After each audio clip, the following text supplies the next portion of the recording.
Salut, c'est Laetitia et Shannon des éditions Hachette et vous écoutez L'Intention, le podcast où les écrivains révèlent ce qui est au cœur de leur dernier livre et qui a guidé son écriture. Aujourd'hui, nous recevons Ken Follett, l'un des écrivains les plus lus et traduits au monde et qui publie cette année au livre de poche le 5e volet de la saga Kingsbridge, entamé en 1989 avec le très célèbre Pilier de la Terre. Dans ce nouveau tome très attendu, intitulé Les Armes de la Lumière, d'abord paru chez Robert Laffont et en version audio chez Audiolib, lu par Steve Driesen, Ken Follett dessine une fresque romanesque monumentale dans l'Angleterre de la fin du XVIIIe siècle, avec en toile de fond la première révolution industrielle et la guerre contre la France de Napoléon. Un roman qui donne vie aux luttes du peuple, hommes et femmes, pour la liberté, et qui appelle à se dépouiller des œuvres des ténèbres pour revêtir les armes de la lumière. Les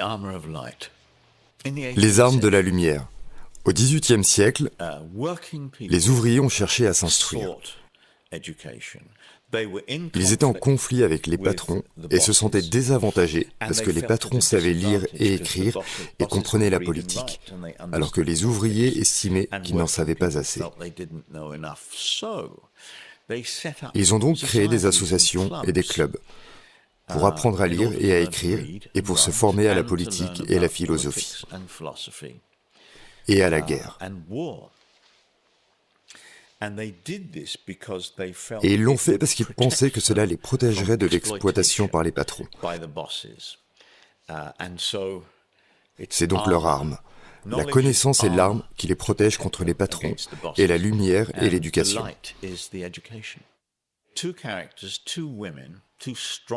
Deux personnages, deux femmes fortes. La première est pauvre, elle est chassée de son village, elle se rend à la ville la plus proche, elle trouve de suite un emploi. Un emploi dans une machinerie, avec une machine appelée Jenny, qui était une machine à filer. Mais elle s'implique et devient une sorte de leader dans ces conflits entre les ouvriers et les patrons.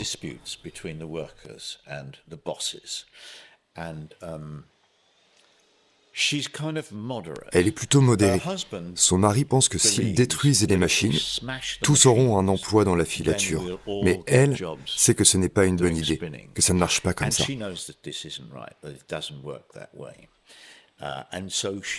Elle est donc une combattante plus stratégique. Mais elle se bat pour les droits des travailleurs.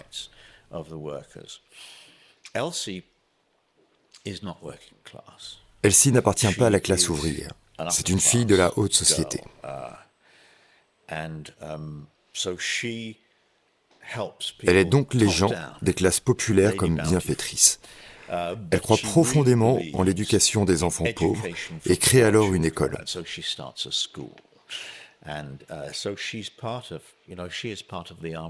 Elle fait partie de l'arme de lumière et elle donne ce pouvoir aux enfants. Et bien sûr, il y a des gens qui disent que c'est une très mauvaise idée d'éduquer la classe ouvrière.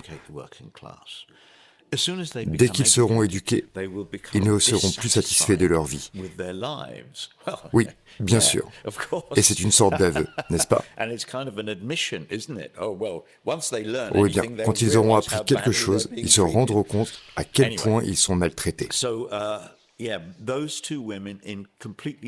Enfin donc, ces deux femmes se battent pour les droits de la classe ouvrière de manière totalement différente.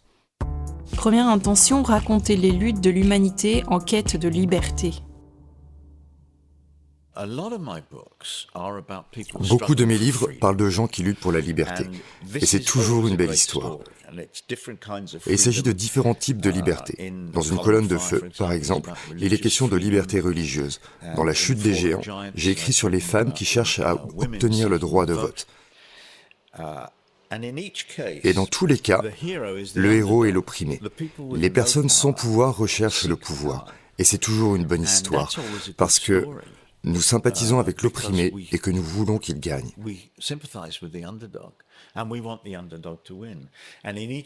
Et dans chacune de ces histoires, les gens conquièrent une nouvelle liberté. Cela me fascine. Si nous regardons 1000 ans en arrière, la plupart des gens n'avaient aucune liberté. Et les patrons ou l'aristocratie, la noblesse, n'avaient aucune raison de leur donner. Ils aimaient les choses telles qu'elles étaient. C'était bien pour eux. Au fil des siècles, les gens se sont battus pour la liberté sous différentes formes et l'ont obtenue. Et j'ai toujours été intéressé par la question de savoir comment ils y sont parvenus. Prenez les suffragettes. Elles voulaient que les femmes puissent voter. Les hommes ne voulaient pas qu'elles aient le droit de vote. Les hommes avaient tout le pouvoir, mais elles ont mené une bataille politique et elles ont gagné. C'est une belle histoire. C'est donc le thème sous-jacent de ma saga Kingsbridge et de beaucoup de mes autres livres. Il y a un conflit dans les armes de la lumière. Il y a toujours un conflit dans un roman. C'est ce qui en fait une bonne histoire. Ce que j'aime dans le conflit de la révolution industrielle, c'est que les deux parties ont raison.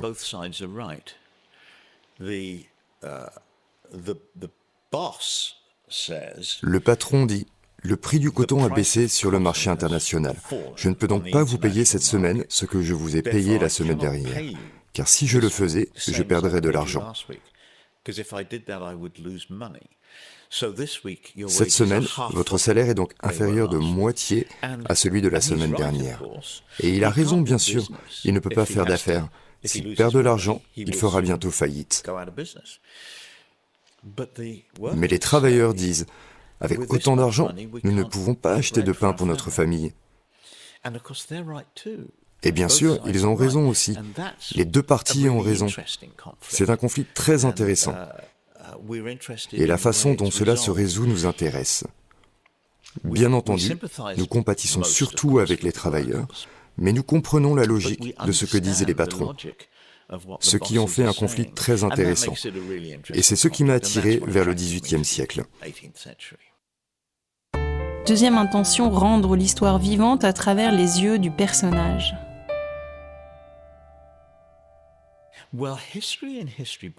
L'histoire dans les livres d'histoire est un peu ennuyeuse, tout le monde le sait. Mais dans un roman, nous voyons les mêmes événements, mais nous les voyons du point de vue d'un personnage. Et nous partageons les émotions des personnes qui vivent la grande histoire.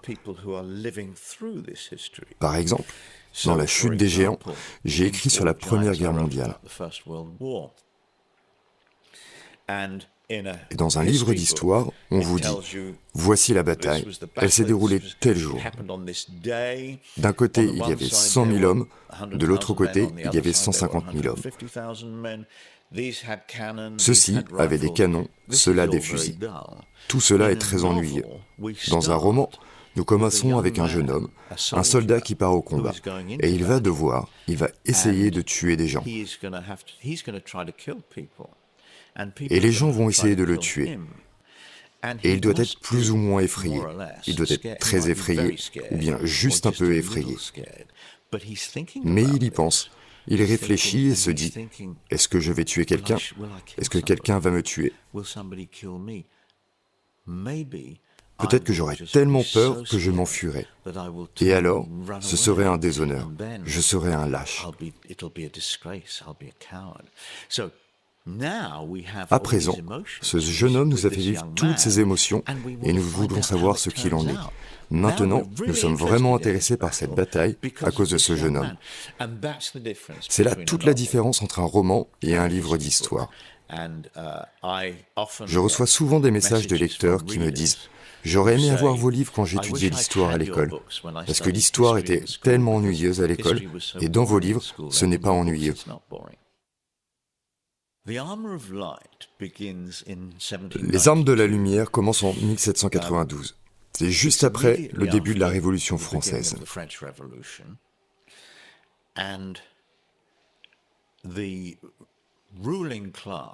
La classe dirigeante de tous les autres pays européens est terrifiée. Les dirigeants sont terrorisés. Les rois, les princes et les premiers ministres de tous les pays européens ont peur. Ils pensent que cette révolution va arriver dans leur pays. Et voilà ce qu'ils ont fait en Grande-Bretagne. Le Premier ministre, William Pitt, a supprimé le peu de droits que le peuple britannique avait. et a rendu illégales les réunions pour parler du gouvernement. Cela nous rappelle l'Union soviétique. Ainsi, lorsque les travailleurs se réunissaient pour discuter des moyens d'améliorer leur vie, ils commettaient des crimes. Et cela a continué. Il y a un bon livre sur William Pitt, écrit par un homme appelé William Hague, qui a été pendant un certain temps le chef du parti conservateur dans mon pays. Je lui ai dit, « J'ai trouvé votre livre très utile. C'est un très bon livre. Mais vous n'avez pas vraiment dit que le Premier ministre William Pitt avait retiré au peuple britannique les quelques droits civiques dont il disposait. »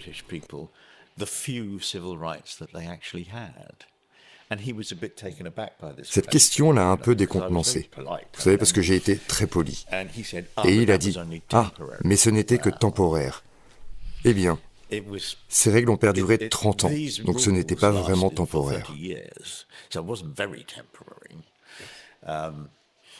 Enfin, les travailleurs, en plus d'être en conflit avec leur patron, étaient également en conflit avec le gouvernement, ce qui, bien sûr, en fait une histoire encore plus intéressante.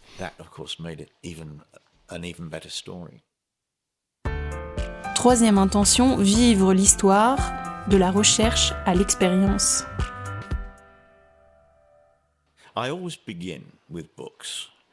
Je commence toujours par des livres d'histoire sur la période sur laquelle je vais écrire. Et je lis beaucoup. À la fin du processus, j'ai plusieurs étagères de livres d'histoire. C'est très bien, mais ce n'est pas suffisant.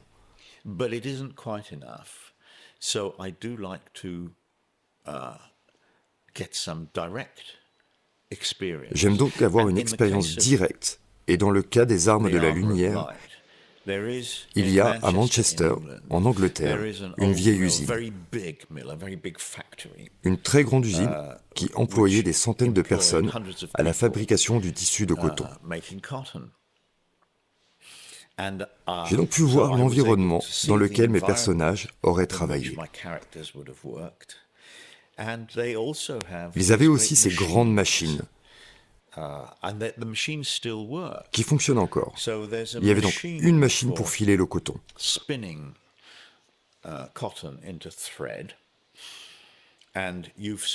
Vous voyez cette image d'une vieille femme avec le grand rouet.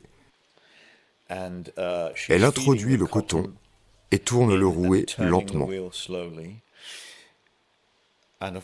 Et bien sûr, elle ne fait qu'un fil à la fois. J'ai vu une machine qui fait tourner plus de 100 fils en même temps. Et qui est plus grande que la pièce dans laquelle nous nous trouvons. Elle est énorme, très rapide et très bruyante. On la met en marche et tous ces fils, plus de 100 fils, tournent.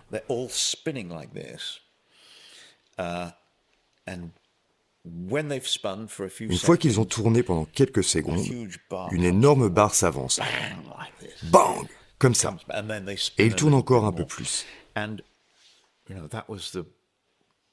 C'était l'environnement dans lequel mes personnages vivent. Les machines à tisser sont encore plus bruyantes.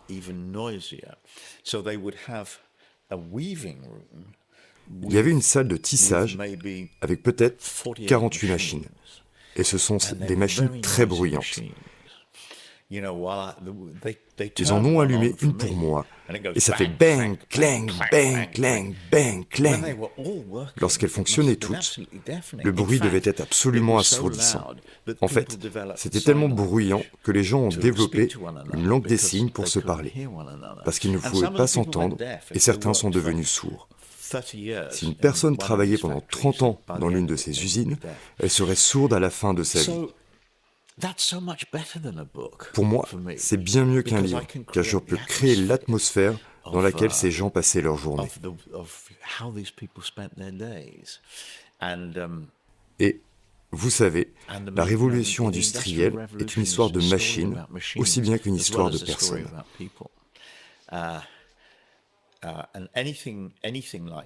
Vous savez, si dans une histoire, quelqu'un va dans un autre pays, j'aime aller moi-même dans le pays et voir. On peut le faire dans les livres, mais c'est bien mieux de vivre ces choses soi-même.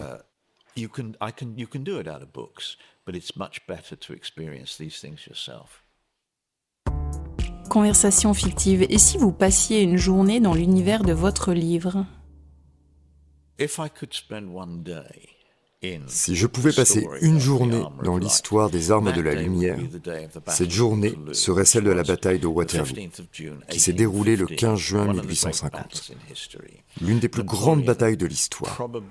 Napoléon était probablement, certainement, le plus grand général de son temps, peut-être le plus grand général de tous les temps. De l'autre côté, le duc de Wellington était un grand général. Mais il n'y a pas de comparaison possible avec Napoléon. Les deux camps, les Français et les Anglais. Au cours de la journée, les Français ont commencé à gagner, petit à petit. Mais des Allemands sont venus aider les Anglais. Des Prussiens, en fait. Pas des Allemands, des Prussiens. Mais ils étaient loin, à 19 kilomètres. Wellington regarde sa montre. Où sont ces satanés Prussiens ? Ils ont rencontré beaucoup de difficultés, les Prussiens, parce qu'ils sont partis le matin. Ils ont dû passer par une petite ville appelée Wavre. Et il y a eu un incendie dans la ville. Le centre de la ville a pris feu.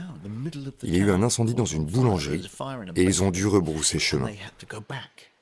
Il y avait 80 000 hommes, des chevaux et des affûts de canon. Ils ont traversé le pont qui enjambe la rivière. Ils sont arrivés, et puis quelqu'un a dit « Reculez, reculez, reculez ! Oh, vous, reculez, retournez-y !» Un chaos terrible. Ils arrivent donc très tard sur le champ de bataille, mais pas trop tard. Lorsque les Prussiens sont arrivés, le cours de la bataille s'est inversé, et les Français étaient désormais moins nombreux, alors que tous ces Prussiens étaient tout frais, venaient juste d'arriver dans la bataille. Et à partir de ce moment-là, vous savez, nous le revendiquons en Grande-Bretagne, nous disons que c'est une victoire britannique, Waterloo. Nous avons une gare appelée Waterloo, des statues de Wellington. Mais ce sont en fait les Prussiens qui l'ont remporté pour nous. C'est l'ironie de l'histoire. C'était L'Intention, le podcast des éditions Hachette où les écrivains de fiction, de non-fiction, de BD et de jeunesse révèlent l'intention cruciale au cœur de leur dernier livre. Si cet épisode vous a plu, faites-le savoir en nous envoyant des cœurs, des commentaires sympas et des étoiles. Et on vous retrouve bientôt pour un prochain épisode.